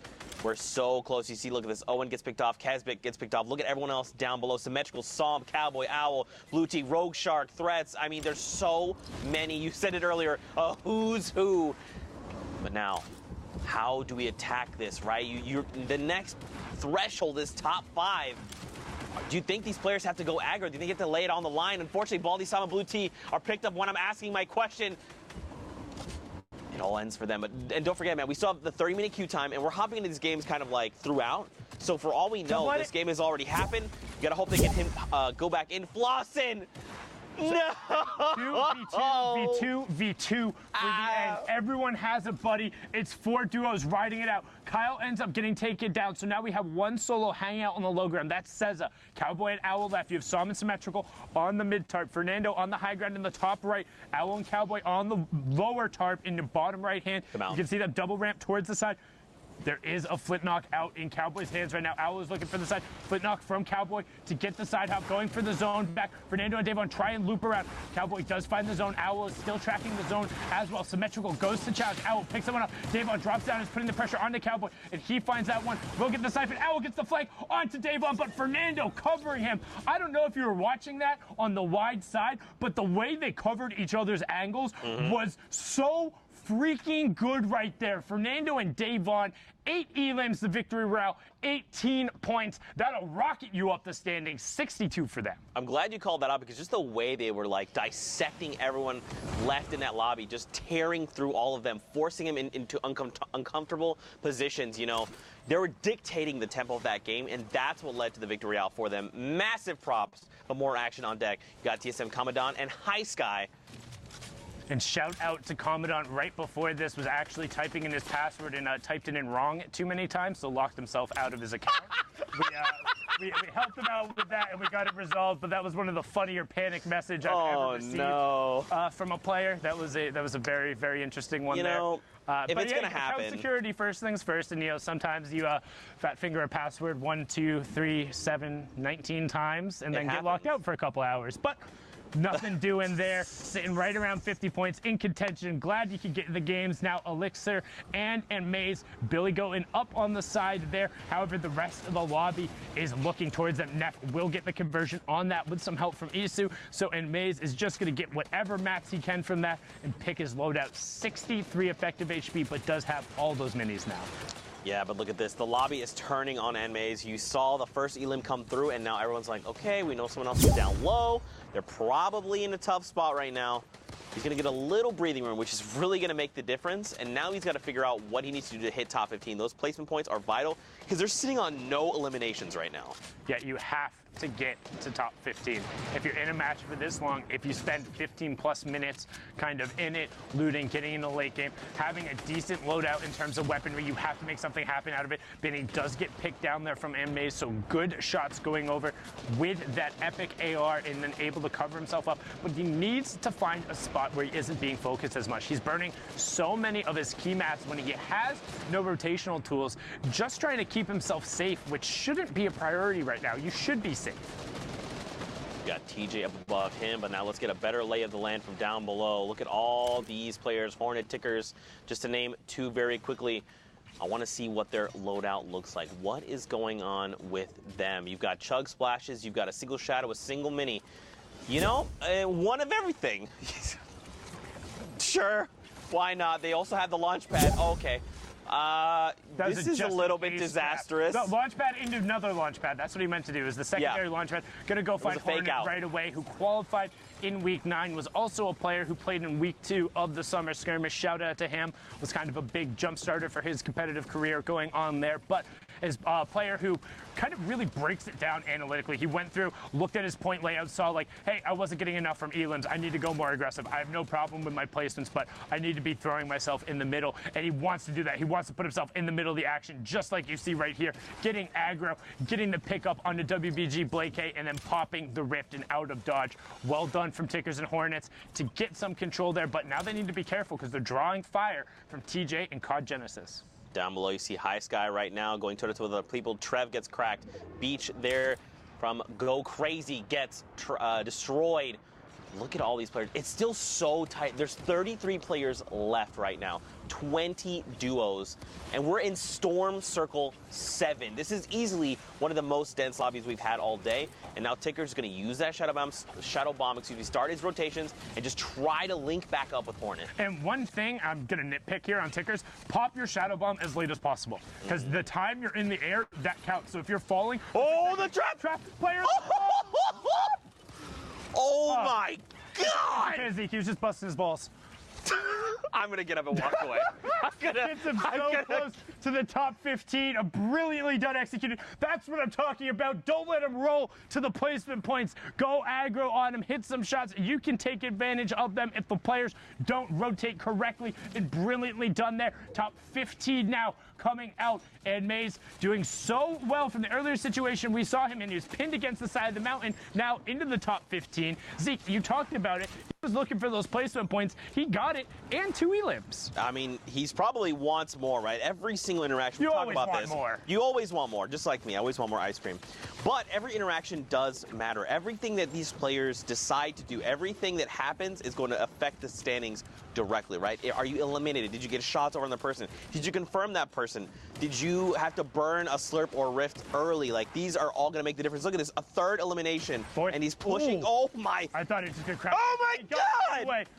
Call me Nostradamus right there as he got him. No way. Won't predict anything like that again. But Maze brilliantly job getting himself up to 40 points. Might not be necessarily in qualification range, but that is a nice bump in the payday for the double prize money week. Don't forget, $2 million spread all the way across all the regions and down a decent amount of the placements as well. We want to make sure everyone gets rewarded for their time and their effort over the course of these 10 weeks. You all are amazing. Whether you got to play on a Saturday, got to play on a Sunday, will be playing in New York City or whatever, we appreciate your time and your effort as we're into the top 10.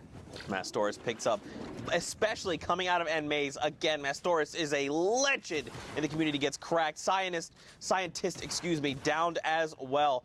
To Erupt Void's duo. And so that's Slades, and then the other one is Voids. Okay, so yes. It's just they're swapping names. Yeah, super fun with that one. Definitely not confusing at all, as Tickers and Hornets are working top down. They're in your top right. That was Diggy. Not Orange, got Diggy. He's in your bottom right, as Tickers finds not Limes as well. Limes and Oranges, the fruit, are getting abandoned right now, as we have a straight up solos match. Top 5, make it a top 4. Tickers on the high ground, Orange on the tarp beneath, Slades down there, and High Sky on the ultimate low ground. Voids, Slades goes to challenge Orange. Orange gets shots into him. Can he get the conversion? And he does, and gets zoned back. Ticker's still up on ultimate high, but needs to be careful because Orange is putting shots at him. Drops directly in front of High Sky, gets the 180 and finds it. The zone is full close. Tickers on the high ground. The chug splashes.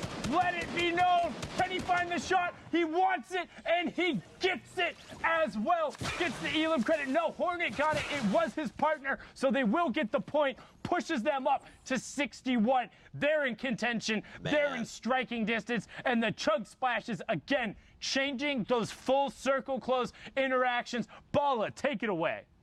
We had one clutch play with the chug splash so far, and there another. Tickers with his dual partner Hornet clutching up big in style with the new chug splash. We do have a update on actually what happened in Brazil. Shayo, it is the last chance that these players had to qualify, and they worked so hard. We had the look in, but we also have the players, I should say, the duo team who's going to make it to Brazil. Let's take a look at these standings. Absolutely. So, up top, Own and King qualifying for duos. Okay, that is huge. King has been grinding a lot to get up top. There are multiple Kings up there, but he tried really hard in solos. I believe he qualified when Nyx qualified as well. Now he's up top, double qual for solos and duos. This is huge. Up top as well, though, Clipnode, who recently qualified for solos, came 3rd, which is still a lot of prize money with that double up across the entire world. Nothing, No Name, also a dope solo player. These guys coming together, popping off. Big congratulations to him. And the second duo, or the second double qualified player, Nyx, who's in 4th place right here, is double qualified in Brazil as well. So congratulations to X-Own and King from 9Z. He's going to be joining us, or these guys are going to be joining us in New York, and we cannot wait to see you. With that, let's go ahead and punch some tickets. Shio, you're going to be taking the lead here on punching this ticket because this is your region. We talked to you a little bit about Brazil back before. We already punched the EU tickets. This is it right here. Magic hand. Boom. Hey, no Lupo curse. Nice. So congratulations to X-Own and King. We will see you guys in New York. But we will go ahead and take a quick break because when we come back, we have NA East to finish up and wrap up. So don't go anywhere.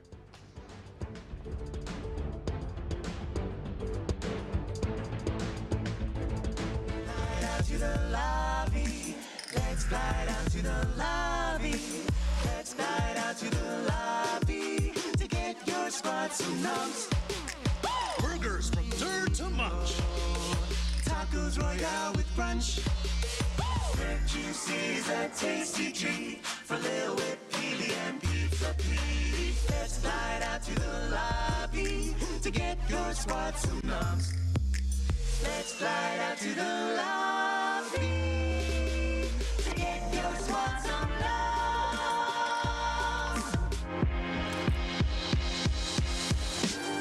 All right, Fortnite fam, we're here for week 9 of the Fortnite World Cup Online Open qualifiers. And just like this Cuddle team leader, we are very excited to be here.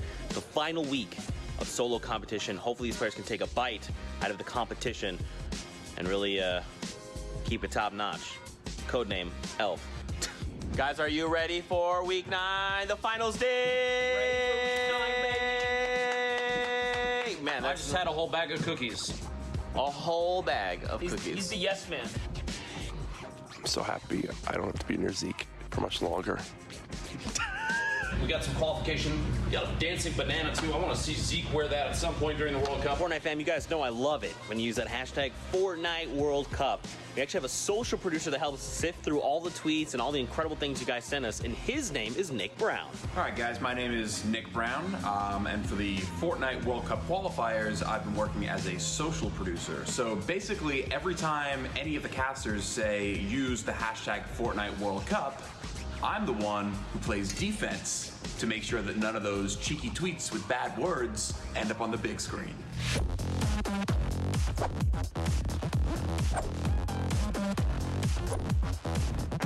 All right, Courage, let's go to the kitchen. Let's get ourselves some food. What we got? Some garlic bread. Is that chicken parmesan? Oh my God, it's chicken parm! Yes! You okay? Do I need to put this one back? Bro, they put garlic bread for me. You think I'm not gonna get 3 pieces? Come on. What's up, Fortnite fam? It's Squints here, and recently we've been trying to level up the observing, so we challenge our observers to get cool dynamic shots and keep them smooth and technically awesome. And let's share some of our favorite shots with you guys. I can't imagine the weight that these competitors must feel on their shoulders. Whoa, okay. Wow. Seems like the observers are having a little bit of a competition back there. All right, observers, let's get it. And then tried to challenge those fights, and that just freaked me out. What? Speaking about something freaky. There is Nick just above Chap's foot. Because apparently that's someone's name in Fortnite. You don't know about that, Jack? No. I mean, you really need to step up your competitive Fortnite knowledge. It's okay though. It's Chap's foot. Like, physically, he plays. I hate you. What's up? It's Monster D-Face. What's up? Yo, Monster. Do you know you're my favorite? Yeah, absolutely. If I told you you were my favorite, would you believe me? Probably not. We all know Sundown's his favorite, guys. That's why, dude. Right there.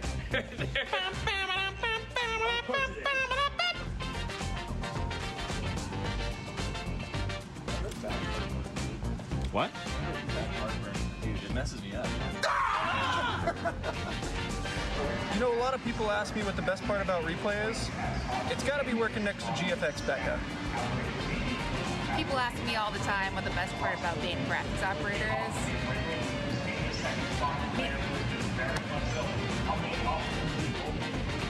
someone here specifically that keeps the ball rolling no matter what happens, and his name is Jordan.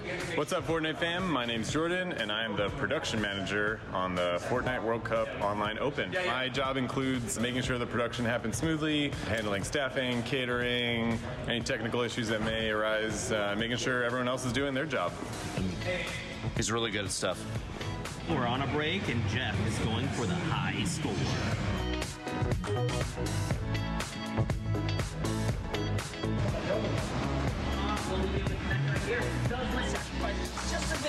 Oh my God.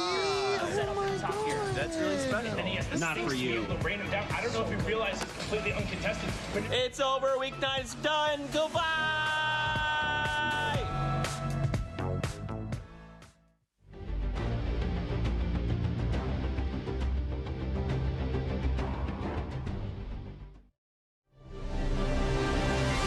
Oh, hey there. Sorry, I didn't load in quite fast enough. Hello, welcome back to the Fortnite World Cup Online Open Qualifiers. I'm Zeke, and we are knee-deep in NA East action. Now, the queues are done, so we're going to just take a little bit longer, wrap up, make sure everyone gets out of their games, make sure everything's good, get final standings, and, of course, punch some tickets. But first, what we need is we need some casters. I'm feeling Pookie Face and Bala TW. That sounds pretty good. Let's go with that. I'm about that. It's like you knew we were coming. Whoa, don't call me out. You knew that we were here. Don't call Zeke, me out. you need to watch that little advertisement with the slurp juice and everything because you were lagged out in the lobby just then. You need to come right back to us. Bala just, oh my God, Zeke. Pookie. We've got 5 minutes left in the queue. Zeke is just causing havoc on the stage. As per usual, Bala. As per usual. Oh but my gosh. 5 minutes left, 5 NA minutes. East. This is the last opportunity. There's 3 spots up for grabs. Who's going to take it? I don't That's know. the question. Let's take a look. Games ready? Let's go ahead into the games and get into the action. It is, again, Reverse and Ninja up on high ground and probably what we would expect the 5th zone here. Yeah, Finding a position for them. We already saw a victory Royale coming out of this pair, so congratulations to them. They had a 4 elimination victory Royale earlier on, so let's see if they'll be able to close this game out. Like you said, we only have 5.5 minutes left to actually queue up for any games in NA East, so this might be their last game. This could be their last game, and we've been watching quite a lot of them, and I've seen some comments also about, you know, how they're just barely out, like, just barely staying in contention, but they have to have such huge games to really push their way all the way up. Oh my goodness, that is very consequential. That edit down right there onto Fuzzy is somebody who was also pushing the pace, pushing the contention, trying to get towards the top of that leaderboard. Ninja in Reverse try to get to the top of the mountain.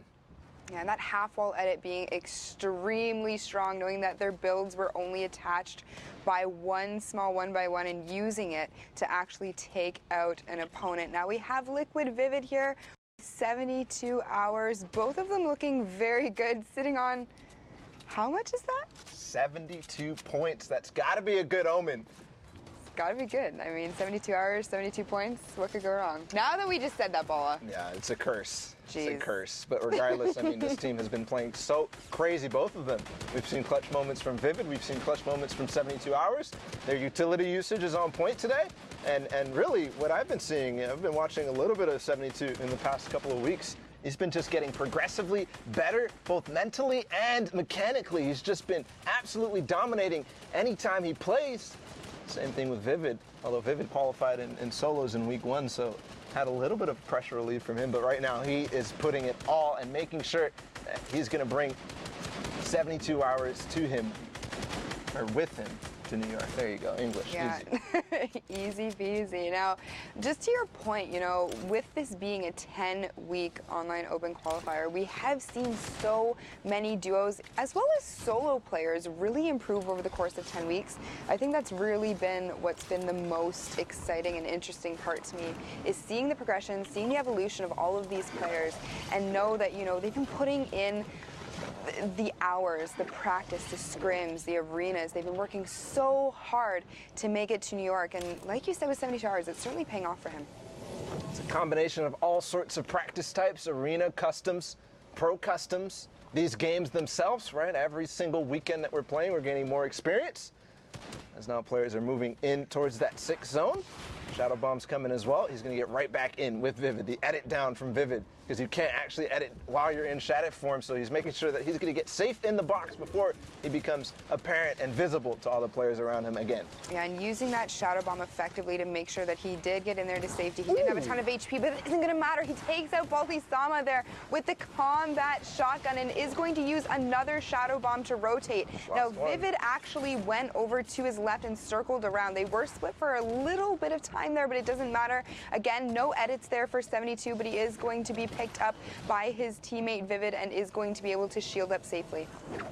Getting ahead of the pack a little bit, Vivid is, as 72 Hours looks right back and knows that that pack is ready for him to come with Vivid. That's a strategy that these duos are constantly using and pioneered by Zexro and Vinny themselves. These are the first people who really started to start pathing for each other, which is Zexro and Vinny pathing for each other, and then one player staying back. That's how they got those high elimination games around Winter Royale, TwitchCon, and the like. Yeah, and just taking a look at all of the names in here, you know, we have Flossin, who unfortunately did just go down to Flux, Reverse UK, Ninja, Vivid, 72 Hours, Zexro, and Vinny. This is a huge lobby, but players are dropping so quickly. We only have 11 players remaining, 8 duos in total. Zexro and Vinny looking very good here with their positioning. They have a ton of mats, a ton of utility. They're looking really good right now, Bala. Looking really good.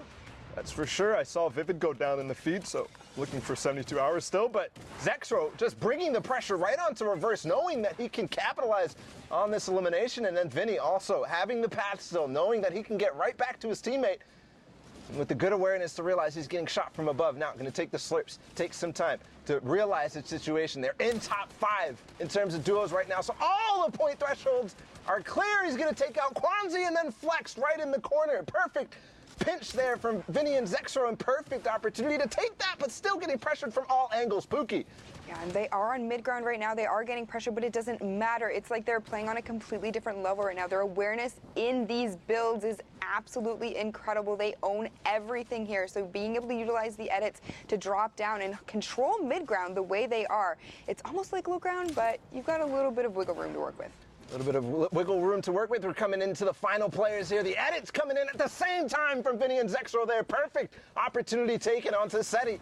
5 players remaining, 3 total duos. They're completely on low ground right now, and they've got barely any more mats to work with. But guess who is still in the game? It's 72 Hours, still up on the highest point in the game, I believe. But hold on, a bunch of players making a play with the launch pad. Vinny's already up there, but Leo is going to take it. They're going to knock him down and force an engagement. Everything is going down. It's now Zexro and Vinny who take complete control of that situation. It's all on to 72 Hours down on low ground. Is he going to be able to clutch up against 2 of the most prolific fraggers in the game? These guys are known for grabbing tons of high elimination games. Right now, they're all waiting for it. The turret's going to come down, and that's not going to be anything that you want to see from 72 Hours. Zexro and Vinny clean up, and they're on their way to New York, too. Congratulations to the TSM boys. You love to see it, but you can see in that match ball at the very end how quickly that shifted. You know, 72 Hours had high ground, and one launch pad changed the whole face of that game, and he was then essentially on ultimate low ground. Unfortunately for him, Vinny and Zexro were up there, and that was that. And I've got to question whether that engagement is really going to mean one of those duos is going to qualify versus the other, right? It comes down 4 points are left, or actually 5 points for 72 Hours are left on the board there from that Victory Royale. Here we are. He could have taken out Zexro and Vinny at the same time, but another thing is Zexro dealing with that tendonitis. He is not looking like he has any sort of issues today. He's been worried about his career, his future. For now, he's pushing his way, making sure he's playing through. And another, I mean, that's been something he's been dealing with, but we also just saw Skite and Vato in EU qualify, and he is also dealing with that situation. He actually posted a long-winded explanation about his confidence, his tendonitis issues, and how it led up from week 1 all the way up to week 10. And I mean, you know what? Today is game day, Bala. So these guys know, you know, the adrenaline has to be pumping with them. You know, so any kind of pain or discomfort he's in may just be pushed to the wayside, might not even be at the forefront of his mind. He is trying to get as many games in as he can, play as hard as he can so that he can get that spot in New York. But kudos to him for kind of playing through and pushing through. That just shows how much these games and these tournaments and the World Cup essentially means to these players. Now into this game, the fifth zone about to close that half in, half out right around the block. And Pookie, we're getting close to that placement threshold, that top 15. Yeah, we're getting close. There are still 32 players, 17 duos remaining. Only a couple of solo players here, so we're gonna have to see how this shakes out. I love getting into these endgame situations when there's still so many duos alive, and just like that, Ken Kyer Moth goes down to Holo King, just absolutely not aware that both of these players were in the box right below him. It almost felt like he was a little too overconfident, actually, maybe seeing that they're there, seeing that they're taking his wall, seeing that they're approaching his stairs, and not really caring and saying, hey, I want to still challenge this. I want to make sure that I...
And I know that I'm going to have more wins in my future, you know? Well, we know you have a crazy amount of wins, Pookie. Something that I definitely don't have that many wins.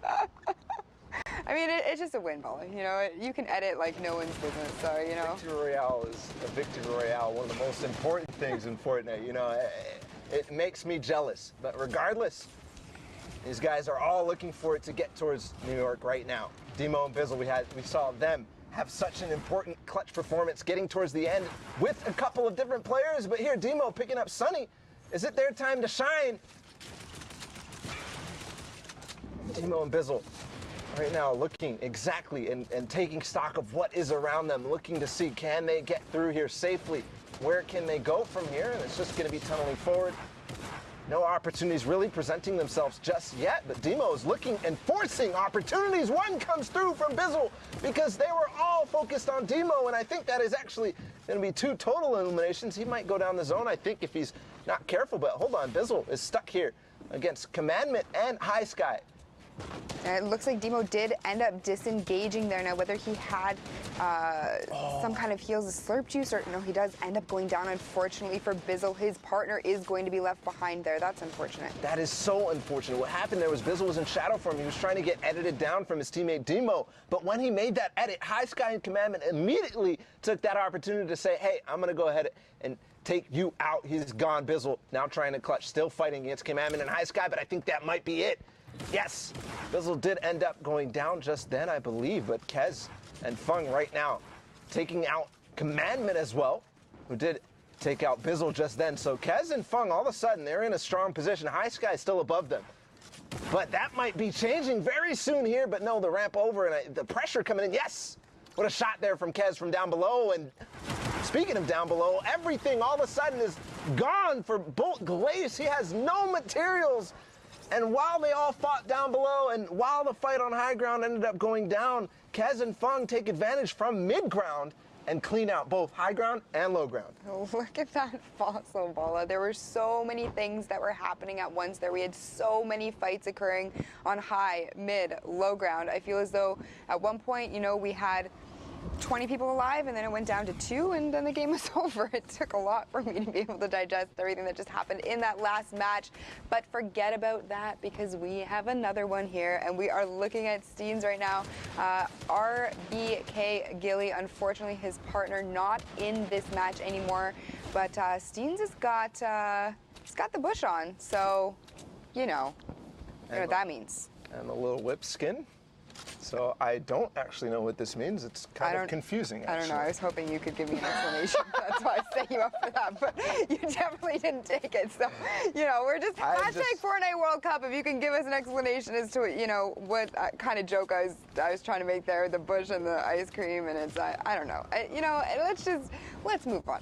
So we have Steens there. Now he does end up taking a shot, but the bush blocks one instance of damage, so he's not very scathed by any of that there, but he's got people dropping into his 1x1s here, really being aggressive, but it doesn't matter because he gets the flick shot off on Apex Strudels. He goes down, and now he's going to look for his partner, who also made the mistake of coming into his box as well. So Aggro and his partner just completely obliterated by Steens. Steens is not stopping either. I was actually wondering. There, he is finally going to go down, and I think that's kind of a representative of the playstyle that he was playing. He had the bush on earlier. He had so many different things going on. Playing a little bit, like, scared when they got into his box, continuing to make these edits, continuing to try to get away, but they did not want to let him go. Now we're already actually down to 6 duos remaining. This is one of the most aggressive games. Must be one of those W key games towards the end of the queues where people try to get one more game on top of a full-on, you know, push for getting the most eliminations, and I've already seen Zayton sack in one of these games right now. I see them in this game, and they're notorious for getting a crazy amount of eliminations, but hold that, because it's Parur right here is getting the most out of this game, but finally going to start getting pressured. He's out in the open. Put an end to the kind of rain here as the 5th or 6th zone starts to move.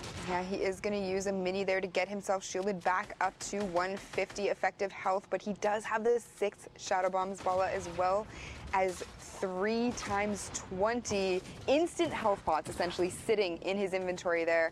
So he is going to take the high ground, but gets rifted up, is going to drop down completely and try to make a play on any opponents that are, you know, coming into the zone that are pulling their gliders way too early. Isn't going to hit any shots, but now looking to low ground, hits for 36 and then 72, rips the shield completely off of one of his opponents. That was ridiculous. Just the damage that he's instantly putting on that player. Fortunately, when you're in shadow form right now anymore, especially with patch 9.3, you can't get the lock onto those players when you're controller there. So now Parur, I don't know what I'm calling this guy, but regardless, he's getting pressured and he keeps splitting up with his teammate Buka. He was down below earlier, right before he got rifted. He was pressuring all sides, and Buka was somewhere else, making sure that, you know, I'm covering you. But they're actually going up against Envy, Lenane, and Tyler 15, and guess what? This is a World Cup qualifier team. So Buka and Parur got some work to do ahead of them. They do, and I don't understand why Parur's not actually utilizing his health that he has right now. Oh, I think he's about to use it. Yeah, he's going to call Buka over. They are going to use it together.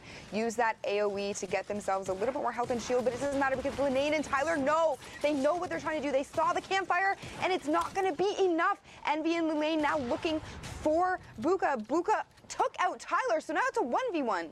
It's not a 1v1. There's one more what's happening? There's one more player somewhere around, but all of a sudden he gets rifted, and there's so much going on in the final moments, which is crazy because of how many players were in this, but he's going to go full challenge. Lenane does not have any chill. He's just going for it right now. He knows that these guys are all fighting, and he is so low on health. He cannot take any fall damage. That's why he opts to take that Shadow Bomb.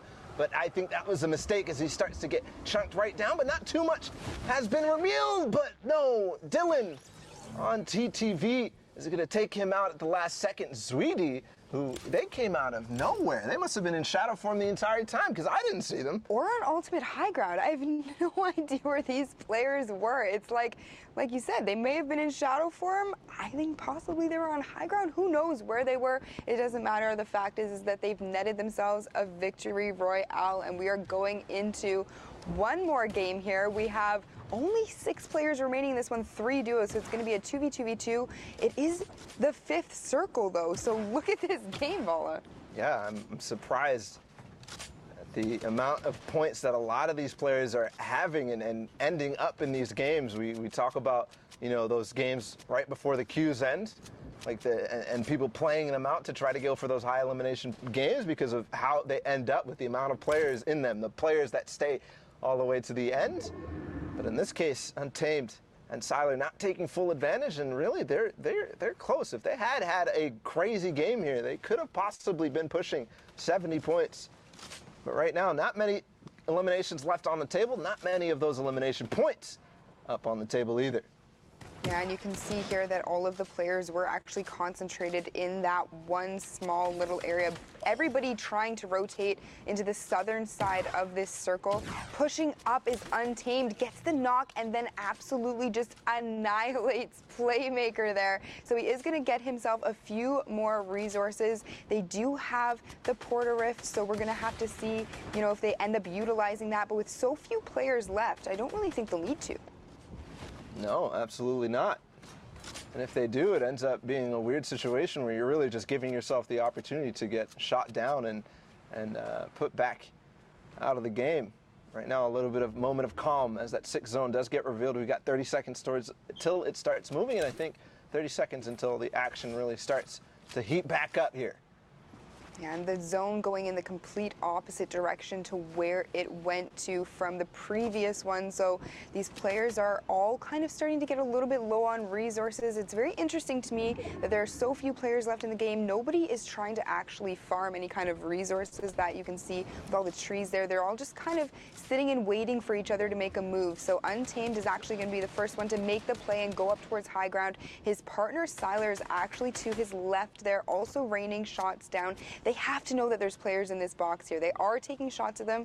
It is just going to be a matter of trying to figure out where exactly they are at this point. You know, with the amount of players left in this game, I just have to wonder. Actually, as Untamed is going right on to Dodo, it's actually going to find one more player for him. Or no, it's a whole duo to find. Siler's fighting on high ground right now. Is he going to be able to find it? Yes, Smart goes down. And I gotta say, Storm Surge must have done its work there because there was nobody in that game. There was nobody at all. But regardless, a good win for Siler and Untamed. They clean up the end of that lobby. We're gonna continue moving because NA East, still, the action is ending. And there's still so many people who are, you know, fighting for that last couple of spots there. Yeah, the queues have definitely closed at this point. They only had about 5 minutes remaining when we started casting. So, you know, we're definitely just seeing, like you said, these games where these players tend to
Alright.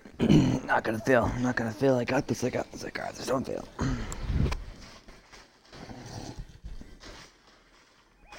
Alright, Skinny, when you get a chance, let me know if you can hear me.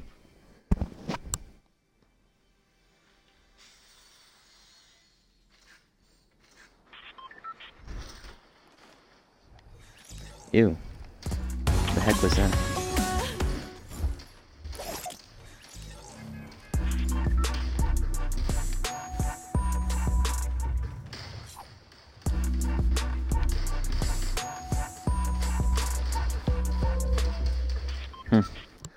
Okay, I need to get used to this.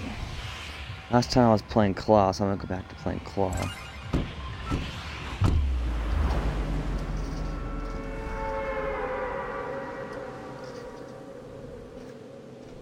Alright, cool.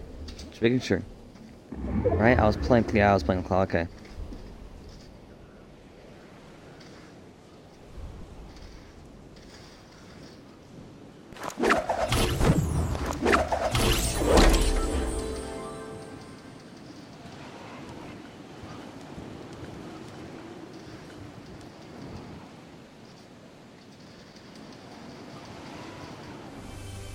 Oh, oof.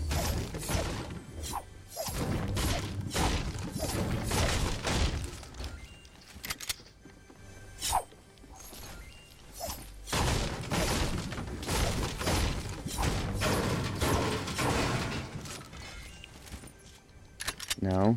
There we go.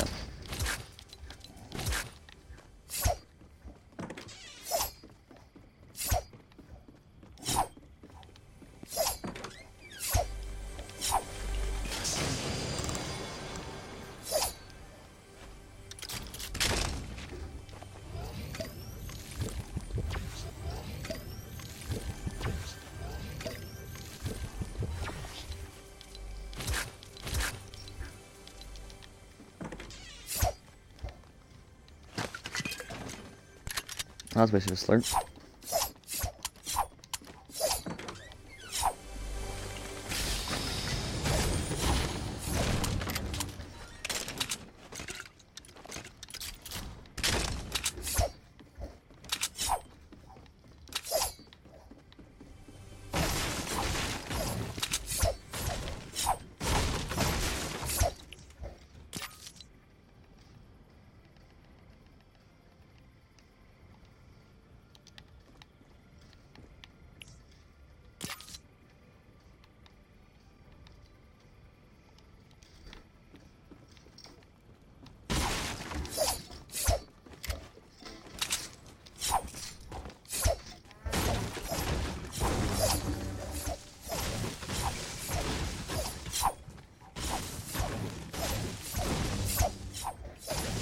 OMG.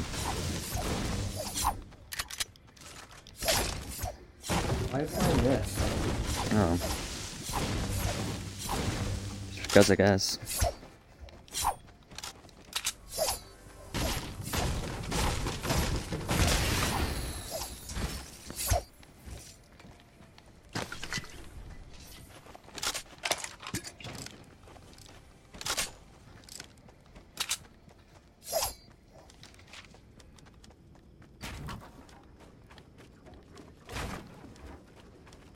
How did I do these triple ramps last time?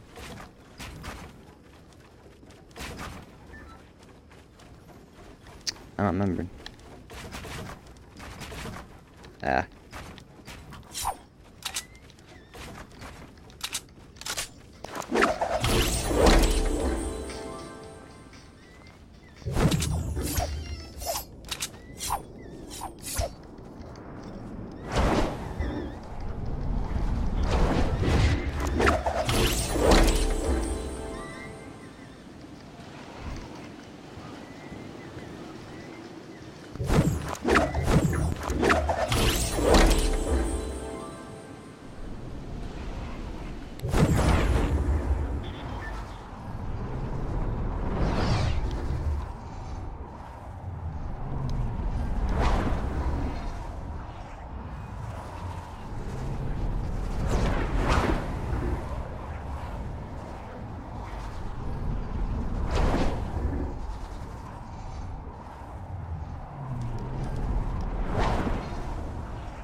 the remote? Over on your side.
With me.